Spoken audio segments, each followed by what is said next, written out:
Kilmar is our neighbor. You can't have him Trump. No! Kilmar is our neighbor. You can't have him Trump.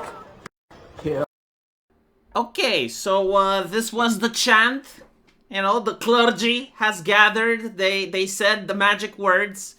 And this was the response from Homeland Security. Now, there was a study which asked many people to say what are the things they cared the most about in the world and in what order. And in the first circle, it was caring about yourself, your mother and your father. And then it was caring about your close circle of friends. And then caring about your neighborhood. And then caring about your city. And the further you reached towards the edge of the circle, it wasn't even about humans anymore. It's like, how much do you care about the animals? How much do you care about rocks and trees? How much do you care about all matter in the universe? And so what the study allegedly found out was that people that identified as right-wing, their circle of caring was here, right? Like it was close to their family, to their friends, to the people that they know. These were the individuals they prioritized the most. Meanwhile, people that identified as the left, their circle of caring was in the outer circle. So their compassion, if you will, wasn't towards their friends, family, or neighborhoods. It was towards the exotic. Like, for instance, you know, vegans. They care more about the animals than they care about human beings.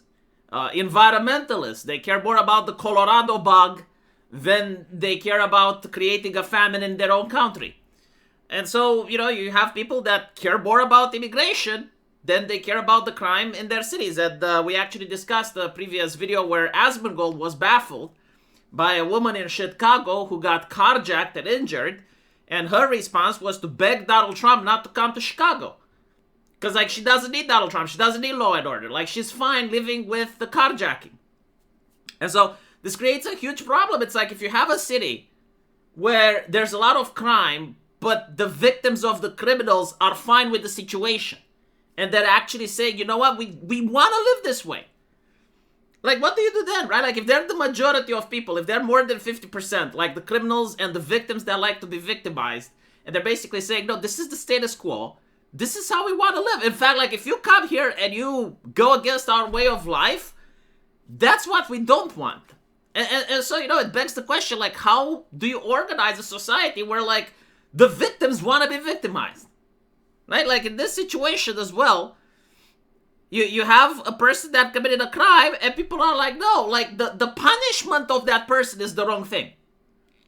Because, again, in a normal and healthy society, usually victims, at least they would say, you know, I want this to not happen to another person again. But, like, what do you do if the victim says no? Like, the actual crime would be to punish the criminal that victimized me. And so, like, this was the previous way of thinking, right? Like, back in 2016, all the way up until 2020, like, if you had a group of people wearing pink and pussy hats and, you know, they're peaceful, like, they're not angry or anything, they're just clapping and chanting, this was viewed as sacred. Kind of like a moral virtue, you know, very turning the other cheek type of thing. Now it's not. Now it's viewed as weakness. It's not viewed as tolerance. It's viewed as intolerance, especially towards the victims, right? Like towards the people that are suffering from crime, towards the people that demand justice. It is viewed as an aggression upon them. And so you have Homeland basically able to post this without any backlash. Like, if they would have posted this in 2018, like, the entire mainstream media would have been in an uproar. Everyone would have condemned, you know, just 24/7 news cycles on how evil Homeland is. But in today's day and age, if the media did that, like, they would just lose their subscribers. Like, even people on the left, even people that are liberals, right, that they vote Democrat, even they are fed up. Like, this is not representative of today, I guarantee to you. Because a lot of people are experiencing this. And they're also starting to notice, like, isn't this astroturfed?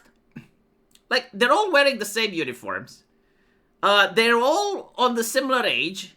you know, and they have no energy. Like they're not singing with passion, with fury, you know, like with someone that actually would want to accomplish a change in society, like a rebel or a revolutionary. They're just sitting there and barely clapping and chanting, right? Almost as if they don't have any soul into it. So, like, people are speculating, well, hold on a little bit. Aren't these individuals paid? Right? And it's always a couple of guys and the camera is zoomed in. Did you notice that? Right? Like, it's not a zoomed out, like, a big thing. It's like a couple of people and the mainstream media reports on it. It's fascinating.